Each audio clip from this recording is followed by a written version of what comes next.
Bu omoch Chexiya davlatida ishlab chiqarilgan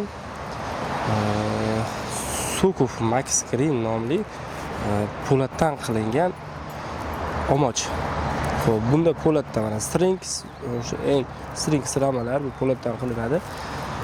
Xo'p, buni mana shu yerda mana shtrix kodi bor, bu metall darajasida ko'rsatgan. Mana kimga kerak bo'lsa, shtrixlab shu skaner qilsa, shtrixda metall darajasi kelib chiqadi.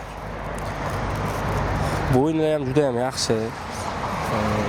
Katta pumalarga mos qilingan, bo'ynalari ham mana hashi ham xuddi shunaqa ramasi 140 ga 140 rama. Xo'p, bu bitta korpusini yechib qo'ysa ham bo'ladi. 4+1 hisoblanadi. Buni 50 razmerlari 50, 38, 44, 33 razmerga sursa bo'ladi buni. Avvaldan xuddi shunaqa. Endi buni xo'p 4 korpus qilib ishlatganda buni o'zi asli kitobida 100 ot kuchidan 250 ot kuchigacha traktorga mo'ljallagan. 4 korpusligini agar bittasini uzib qo'yib 4 korpusligini ishlatsa, endi 100 ot kuchi bizda 100 ot kuchli traktorlar torta olmaydi. 100 ot kuchli TD5 dancha pastroq bo'ladi. TD5lar 110. TD5lar torta olmasa kerak.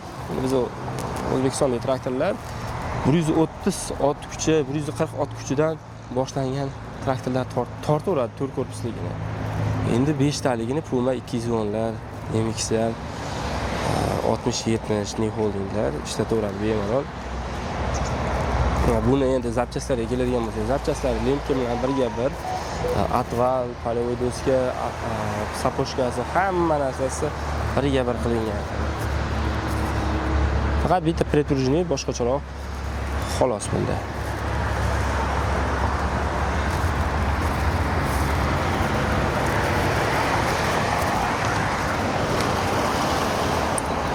Buni og'irligi keladigan bo'lsak, og'irligi 4 korpusligi bo'lganda 1 tonna 323 kilogramm chiqyapti. Agar 5 korpusli o'zi mash turishida 1 tonna 540 kilogramm chiqyapti.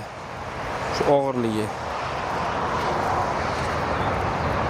Bunda shu rama ham sirinkiz, bo'yni ham sirinkiz qilingan.